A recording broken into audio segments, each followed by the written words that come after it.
This is the Agents for Change Network, and I'm your host, Rob Bell. And the Agents for Change Network was developed by Scott and myself.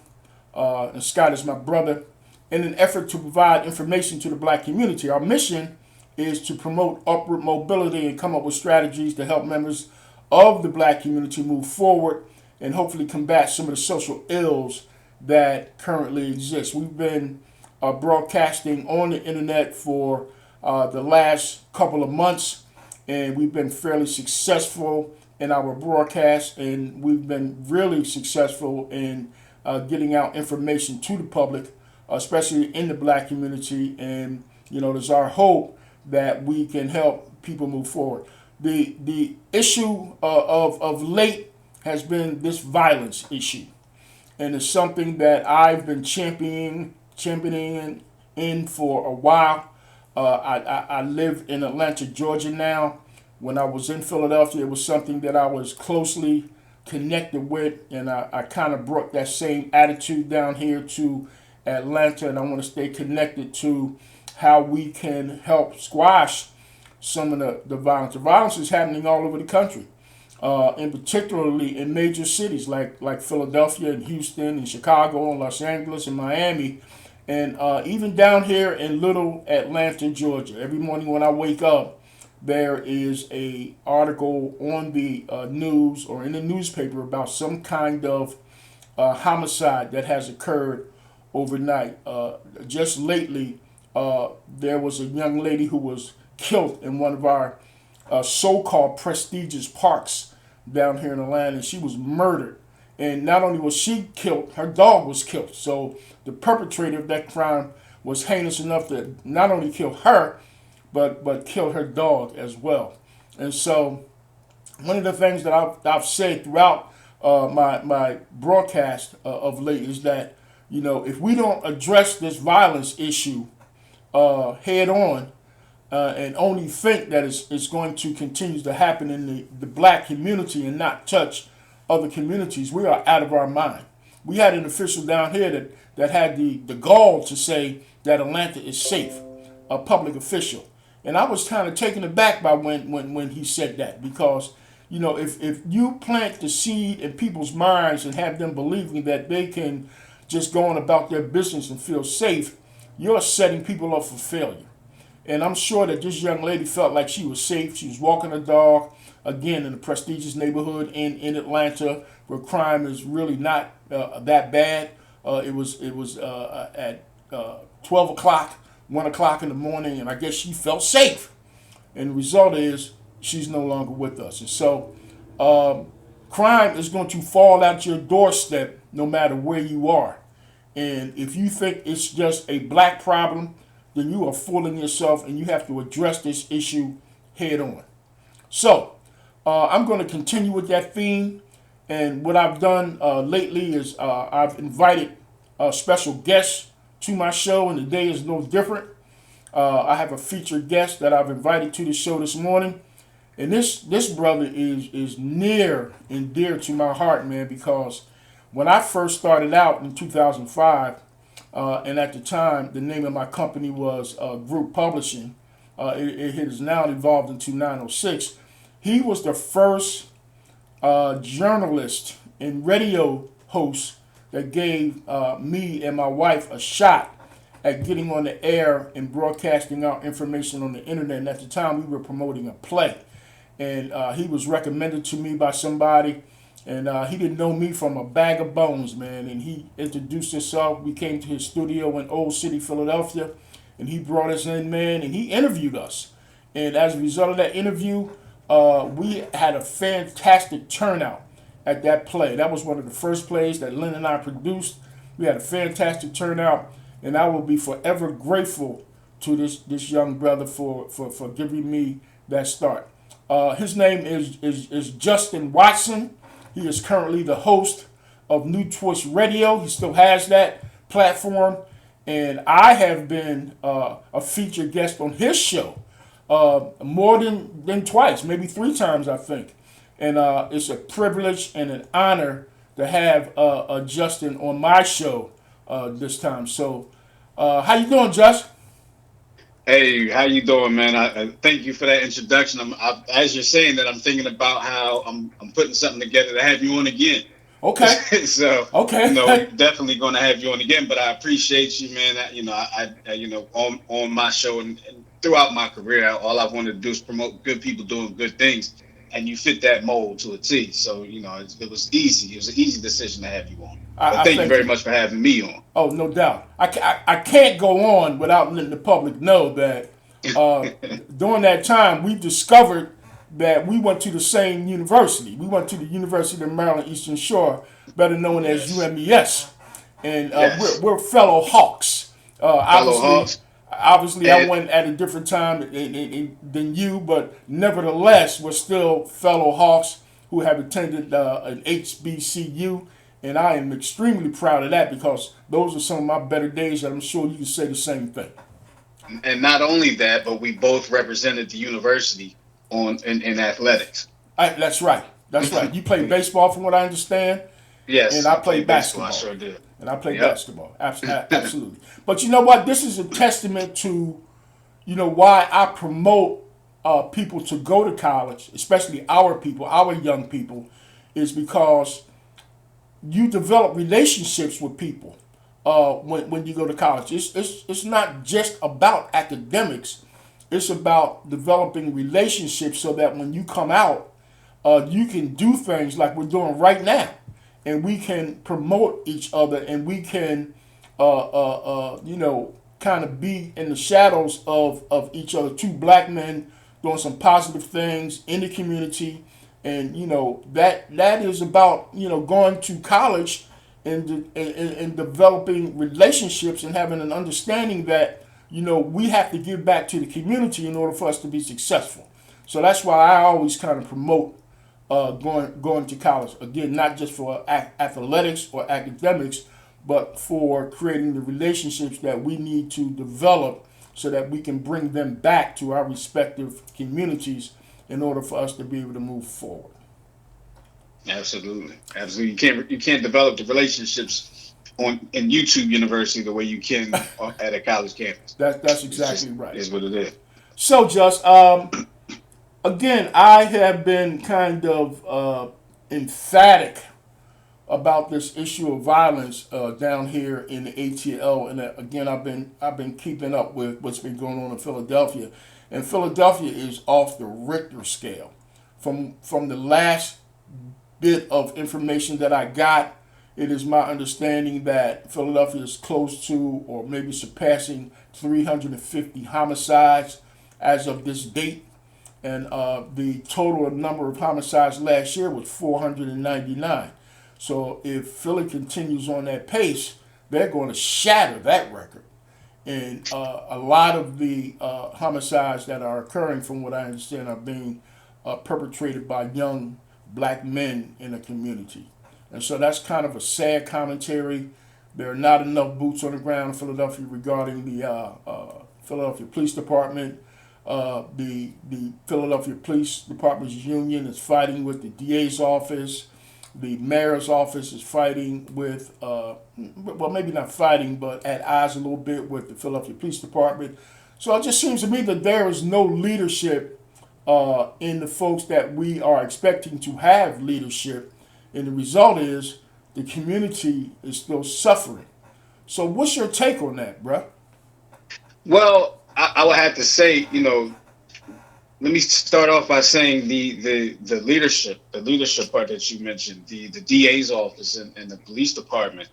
The new DA that came in here, Krasner, I guess he's been about which about close to 4 years now, coming up on it. Yeah.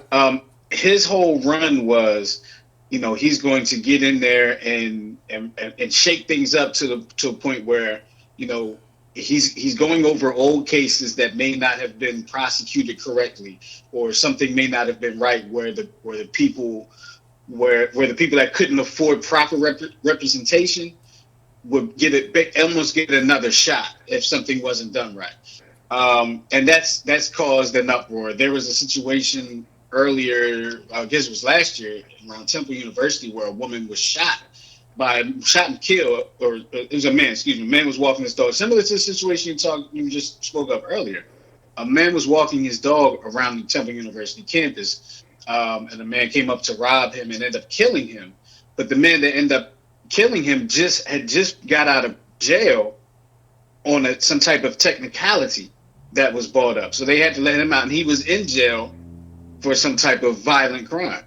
So, that's one of the hangups between the police department, the DA, and the people. The DA ran on a platform that was supposedly for the people, and it has caused a lot of problems, the way I understand it, in the city of Philadelphia. I think one of the biggest factors was the pandemic of 2020, of course, as we're still, trying to fight to get through it. The kids were home and everything was closing up here in Philadelphia. Libraries closed. I think libraries were one of the first things that closed up. Community centers closed up. They didn't have outlets to do anything, and they kind of just turned to the streets. A lot of these kids, and it has the violence has had an uptick, as you have said. Almost 500 homicides in Philadelphia last year. Yeah. We're at 350 right now. Right. Around that number right now. We're only halfway through the year. Right. We're looking at almost 700 homicides in the city of Philadelphia if the number keeps going the way it's going. And that's an unprecedented number, man. 700 homicides. I don't think 700 people high. 700 people that will no longer be with us. Yes. I'm reminded of an incident that happened not too far from my home, maybe about a week or two ago, where there was a shootout in front of what we call here a poppy store, a bodega, a grocery store, a corner store, and a woman was holding her 1-year-old baby checking out at the counter, and the shootout happened right in front of the store and came in and hit her and the baby. Yeah, I heard about that. Yeah, and then the next day there was like a vigil, and people came and started shooting up at the vigil. Wow, it's crazy. So it's a lack of respect. There's a lack of rules. There's a lack of in the streets we say you learn stuff from your old head. Your old heads aren't schooling you right.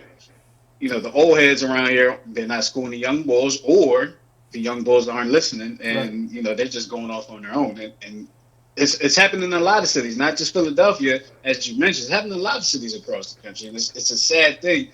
And we got to try to do more to fight it. Yeah. So Danielle Outlaw is the new police commissioner. First African American female to run a 5,000 plus major police department, the 6th largest city in the United States. But and as you know, I'm a former police officer myself, not necessarily in Philadelphia, but up in Rochester, New York. But still, having worked that profession. Understand the nuances of what needs to happen in order for law enforcement to be done properly. However, I did grow up in Philadelphia, and I was victims of the Frank Rizzo regime when I was a teenager. And during that time, the Philadelphia Police Department police officers were, for lack of a better word, vicious. And it is an old boys network. It is a network of police officers that have been around for years. And now you have this African American female coming in, taking over the helm of these officers.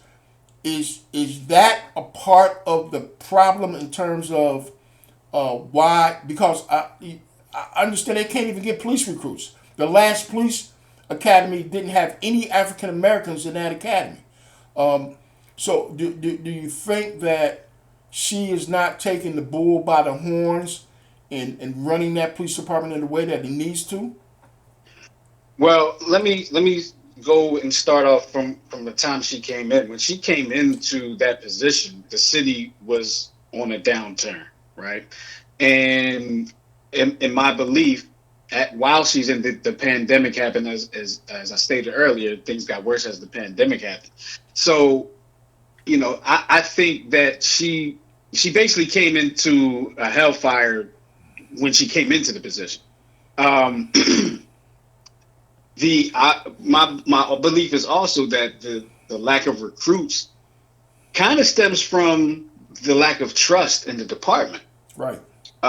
I believe, with the Derek Chauvin, George Floyd Right, situation, right, there's a big lack of, that's when the defund the police statement started happening, defund the police, and say, I just don't feel like the community trusts the police department anymore. And our people in particular don't really want to be a part of that situation. I think right now, anyone that would want to be a police officer, that they have a hell of a task in front of them. Excuse my French, but they have a tough job in front of them, because not only will do they have to. I don't like to call police crime fighters, because that's what you call superheroes, crime fighters. They are here to protect and serve. right, They come when a crime is happening, unless they're just happen to be in the area as something is going on. But they come to protect and serve, and our community doesn't feel like they protect us, right. and they're not serving us correctly. As far as the commissioner, I really don't think that she's getting a fair shake in the city. I really don't. I feel like there was a lot of, and I'm not going to disclose my sources right now, but I know that there was a lot of pushback from a lot of the quote unquote old boys club Right. when it came to having her hired, selected for the position. I also know a black woman I know one personally that was also considered for the position. Um, so, I think the city wanted to go in that direction for whatever reason, political reasons or whatever the case may be. But I think it was kind of like when they said Obama came into office after Bush, he was going to be like a lame duck president. That's how I feel about Danielle Outlaw. She kind of is a lame duck commissioner, unless she can really get it turned around. And we'll have to see that within the next couple of years, because they're opening the schools back up, supposedly opening the schools back up. We'll see with this Delta variant. Right. But there could be an uptick in some violence when the schools come back, because now the kids that have been home for a year, now they're coming back together, and things have happened in the streets, and now you're putting them all in one building. So we'll have to see how that happens. And now, really, I pray for our commissioner, Yeah. because she's in control of the city that I live in, and if she does well, the city does well. Yes. So I root for her every day, and I have family that are police officers in Philadelphia, and excuse me, I just hope that we can get this turned around, and these organizations within the community, which I'll talk about a little bit later, are probably going to be one of the biggest factors in getting that turned around. Okay. I had a guest on my show the other day that made a statement, and I just want you to respond to that, being a guy that has been in media for a while. He said that social media has evolved into something that we didn't expect it to, and it's kind of ruining what's happening with the young people out here today, because they feel like they have to live up to certain standards and expectations, and as a result, they have a lot of pressure on them, and that pressure is leading to a lot of their anger, which has resulted in violence. What's your feeling on that? Wow, that's quite a statement. That's quite a statement, and I'll tell you why. Because excuse me, as somebody who just turned 40, social media doesn't have the same impact on me as it does to the kids that I coach and mentor. Right? That's their life. They grew up with social media. That's how they communicate with the world. Um, has it ruined things? It hasn't ruined things. I think is we have to understand, or have to build better understanding of the power of the social media. Um, the living up to a standard has always been there, um, whether it be in sports, whether it be in fashion, whether it be in financial. When you're in school and you see somebody that has all the nice clothes, and maybe they have, maybe your older has a nice rod or something like that. Internally, sometimes some people will want to live up to that, and they see that and they want to be that. Now with social media, you can fake that, or it can be real, but all the attention goes to that person. So with the social media, a lot of times it's who's getting the attention, and then a lot of times it can be who's jealous of that attention, and it just kind of escalates everything from what you read and believe, how you tend to think. So I wouldn't call it I wouldn't say it ruined everything, but I would say it enhanced everything, good and bad. Uh-huh. And it brought the world closer together, made the world smaller. Yes. Is what it really did. And we wouldn't have seen the Philando Castile situation had it not been streamed on social media. That's exactly correct. As a matter of fact, we would have seen a lot of those issues concerning police officers and black men had it not been for the advent of the camera phone with the cell phones that are out. I know Absolutely. when I was a police officer, there was no such thing as a cell phone or computers in your car or anything like that. That was just something that was not there. And it's not to say that those types of incidents weren't happening, but they weren't being captured by the folks in the public. I want to go back to something you said a little earlier about the community, and it's always my feeling in terms of what is the attitude of the community, because despite what people believe, there are a lot of good, upstanding people that live in the black community that are trying to do the right thing and trying to live and raise their children in the right way, and they're being victimized. And so, what is their, and from your opinion, what is their thought process with all this violence that's occurring? Well, I'm going to give it to you from a personal perspective first. Okay, the street I live on in West Philadelphia for the majority is a quiet street. Coming up on a year, about a year ago, there was actually a shootout directly in front of my house. It was at 2 o'clock in the morning. I fell asleep on the couch watching a baseball game, and I was awoken by gunshots. As I'm hearing them coming down my street, and it just so happens the guy that was being shot at hid behind my wife's car, which was parked directly in front of the house. My wife's car got shot up, and the guys got away, or whatever the case may be. But that gave me a whole different perspective on it, because now it's at my front door, Right. right? So Right. prior to that, I said I was thinking, okay, there's violence going on in the city, but it's happening in specific areas, and then it started to spill out, like as you spoke to earlier. It spilled out into where I am. It spills out a little close, further out and further out from where it's originating.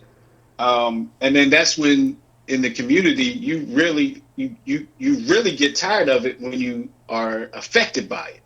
Um, I have always somewhat been affected by it because of the kids that I coach and mentor and things like that. They're caught up in that age group and in the middle of some of this stuff. But you know, I speak to my neighbors, some of my older neighbors. They're worried about it, but a lot of them have come from worse neighborhoods into the neighborhood they live now, and it doesn't bother them as much. So I find that very interesting that as the older community, and a lot of them are older women. I have a neighbor that come from the Richard Allen Project. You Right. know, she was hearing stuff, and she said she didn't get on the floor, but she had one leg out the bed just in case. I got on the floor. You know what I mean? So it really is the perspective of the person, of their upbringing. Um, People are tired of the violence across the board, but it's the case of where do you look to? You're tired of it, but where do you look to find the answers? Yeah. And that's not prevalent. The first place you look is the police station, Right. and then you look at the government, Right. and they're not giving you the answers that you're looking for. You're looking for a stop. They're not doing that. So the community really is building up on their own. I'm seeing more and more organizations come about within the community, in the neighborhoods, to curb the violence, to give the kids an outlet other than gun violence. I actually, prior to the show, I wanted to look something up, and what I found is that the city of, just in Philadelphia here, I'm reading this from Google. This comes from 6ABC. The city has opened an application process for grants to community organizations that fight gun violence. Organizations can apply for grants worth $1,500 to $50,000. And what the city is looking for is to give money to groups that are promoting positive activities that lead to decreased gun violence. So that speaks to me in the sense that the government wants to, the city government wants to curb the violence, or at least they want to put on they want to look like they want to curb the violence. It's just up to the community now to plug into these resources and look for. I bet there's a lot of people that don't really know the statement that I just read. Right. They don't know that there's grants available for this. Right. And we have to do our due diligence. We're not going to be given any answers. We have to find the answers. We have to seek the answers. I think of a quote from Asada Shakur where she says, that you're never going to get the education to overthrow the throne. I'm messing up the quote, but they're not going to give you the education to get them out. That's right. So we're not going to be educated in the way to stop the violence. We have to go and seek the information ourselves and seek how to do it ourselves. So, it's up to us in the community. We can't always look to outside the community for help. We gotta start from the grassroots and build and let that tree grow and let that shade from that tree cover us in the years to come. We got to start this. Some of us are not going to be able to benefit from the shade of the tree that we grow, excuse me. Absolutely. But we got to understand that tree still needs to be planted. Yes. Let me ask you that. In that vein, do you think the apathetic attitude of members of our community has contributed to some of the violence that continues to occur? I do because like I said, when you're not looking for the information yourself, when you're waiting for a reaction, or when you're waiting for some type of something to be put in place, you're going to be waiting for a long time, and that wait is not going to do anything but frustrate you, aggravate you. When you go out there and you put your hands in the dirt, so to speak, when you feel the dirt in between your fingers, when you grow that garden, that's when you really start to seek out the answers, and that's how you're going to get educated on how to do different things. Okay, you're not going to learn how to fix a car by watching somebody drive by. That's right. You got to get under that hood and start messing with some things and really learn how to drive, how to fix that car. We in the community have to reach out to the youth. We have to develop things for the youth to do. I'm sure a lot of these kids that are out there committing these crimes don't really want to do it. They didn't have aspirations to do that. Yeah, you're not the first person that has said that I've interviewed on the show, man.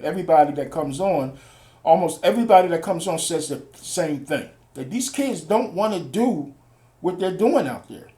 But, it's a lack of leadership on the grassroots level, not from the government, but from people in our community.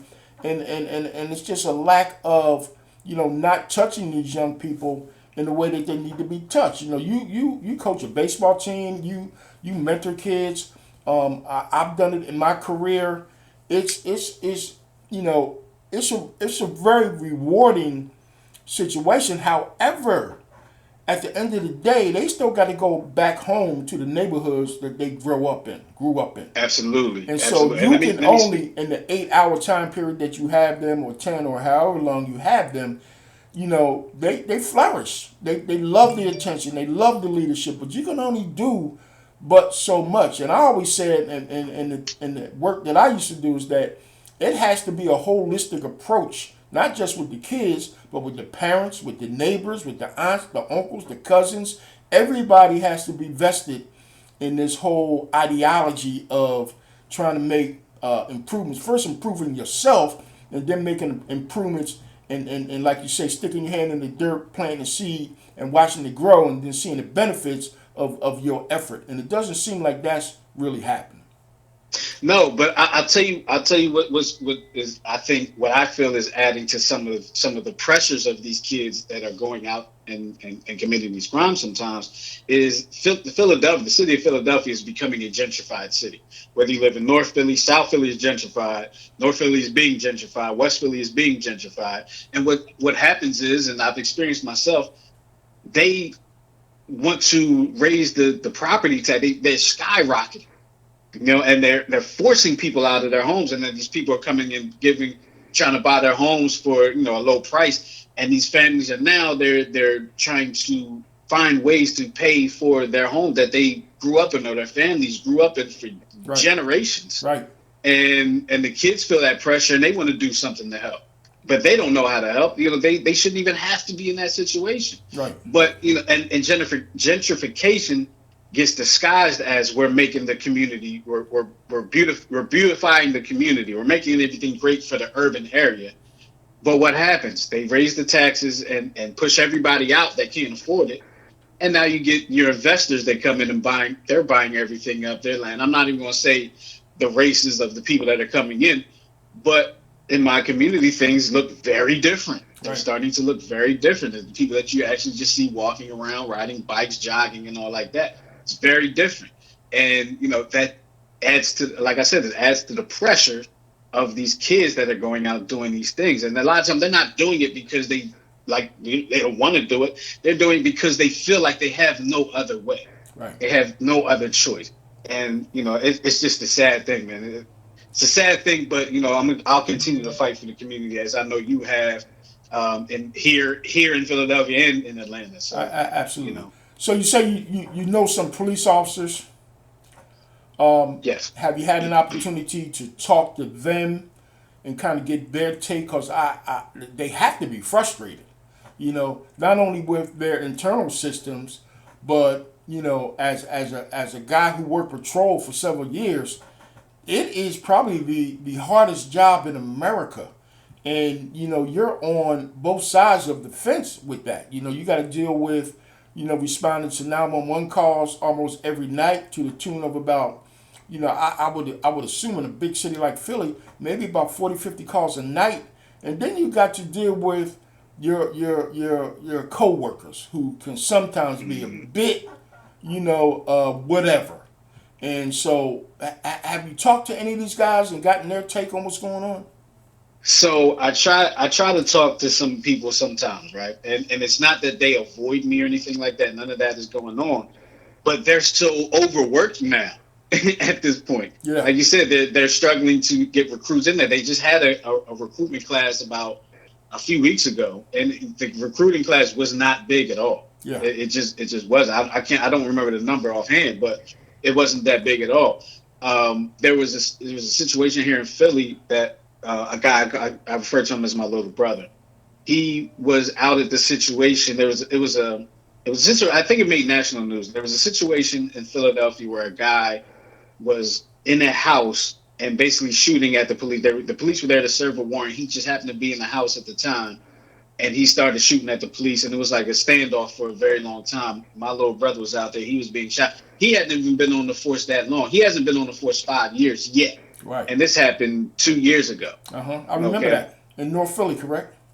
Absolutely. That's Yeah. where it was. Yeah. And for somebody that hasn't, and I don't know the inner workings of the police department. You do. You can speak to that better than I do.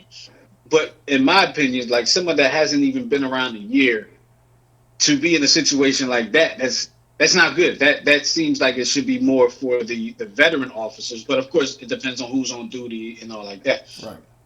Mind you, just after that, you had the protests that were going on last year in Philadelphia and all the cities, and a lot of them were working on that. So these police officers are overworked. They're tired. They're getting spit on. They're getting in fights. They're Yeah. getting all these things. Yeah. And for me, little old me, trying to get some time with them, it's very difficult. Yeah. It's very difficult, and and I understand. Yeah. I understand. It's the Sometimes same thing going on down here, man. Same exact thing, And the guys down here, and I work very closely with the police department down here. I work with them every day, as a matter of fact. The organization that I work for we pretty much assist these guys, and I work in downtown Atlanta, and so I talk to them every day, and they are so totally frustrated, man. It's I kind of feel sorry for them, man, because policing today is a lot different than when I was a police officer in the '80s, early '80s when I first started. It's just so much different.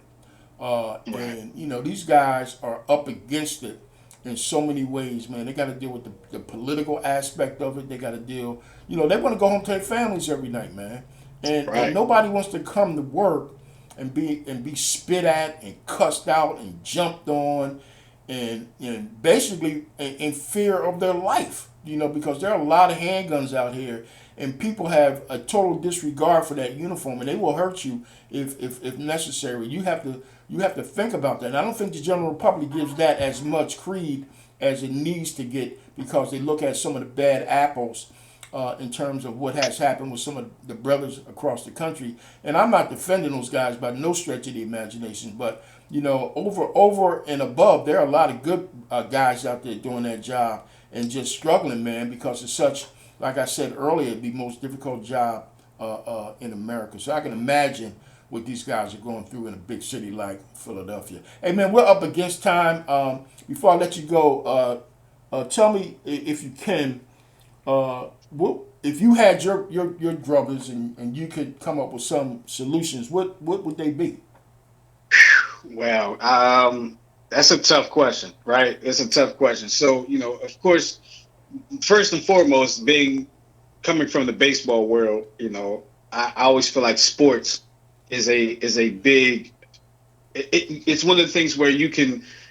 I remember the statement. You can take two kids from two separate parts of the world, put them on a field somewhere, and put a ball in between them, and just watch all their differences go away. Yes. You know, sports is one of those things that you know you can compete against somebody, and you can be respectful with it, and you can really see that person for who they really are, and on a basketball court, on a soccer field, football field, baseball, whatever the case may be. But of course, not everybody's athletes, right? So why don't we get a lot of kids are into the technology now? Let's find some camps where and develop some camps where they can learn coding and things that to learn how to build websites, learn how to be productive Right. with their off time, with their spare time. Teach them business management. They can learn how to create websites. Now you can learn how to be a manager of a business where you're creating the websites. Just the development of different programs of finding these kids' interest would be a big help. I think that's one of the biggest things we can do. One of the worst things the city of Philadelphia did a while was shutting down community centers and libraries. It was the worst thing they could have did, shutting down pools, community pools, and it just left everybody on the street. So my thing I would create sports and technology camps and organizations, and just try to expand it from there. That would be my start, and I would just expand it from there. I actually want to do that, so I'm kind of glad you asked me that question. Yeah. I'm planning that all out now. So Yeah. Yeah. those are the type of things that I would do. Okay. Give me your last word, Jay. My last word, man. Let's work together to try to stop and curb all these violent acts. We'll never get rid of 100% of the violence, but we can try to get rid of 100% of the ideals that violence is needed. Okay, and that's it. That's really all I got. It's about education, about having something to do. It's about finding other avenues and other outlets outside of picking up a gun or picking up a knife or whatever the case may be. Right. Hey, man, I want to totally thank you for taking some time out your busy day. I know you're a busy man. And coming on the show and lending your insight. Obviously, it's been great insight. I knew it would be. That's why I asked you to come in on the show, come into the show. And I'm not done, man. I've been doing this for a long time. I plan to continue to do it, and I just don't want to talk about it. I want to be about it, and I'm sure you are Absolutely. of that same in that same boat. So I'm going to ask you to come on maybe later on down the line, and we could talk about this for hours, man. I mean, this is not Absolutely. a 20-minute, 30-minute kind of conversation. It's something that we can talk about for hours. But just the fact that we as two black men are even attempting to talk about it in some way will make a difference. And I appreciate Absolutely. you, brother. You know, I always got time for you. I always Okay. make some time for you. If I don't have it, I'll make All right, it. man. So thank you for coming on, and we'll connect again. Absolutely. Okay, man. Have a great day. You do as well. Thank you. All right.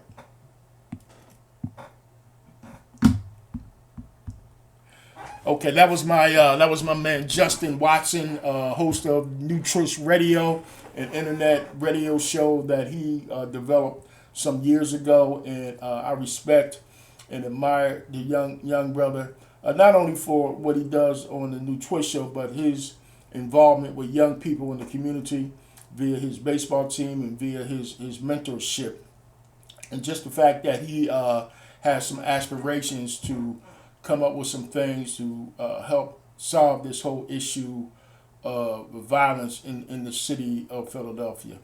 So there you have it, folks. We will continue going after and bringing people on the show to have some great insight about how we can get better with what we do. And I'm your host, Rob Bell, and I am the number one agent for change. And you know, the Agent for Change Network is where we always keep it real, and we'll continue to do so. So don't forget to subscribe to this channel. Press the like button. When you see the information on Facebook, make sure you press the like button on Facebook and share this information with your friends and family. The more you share, the more the information gets out, and the more the information gets out, the more we can touch people and start to create this mindset of making sure that we are in the position to move forward. So have a great day. Thank you.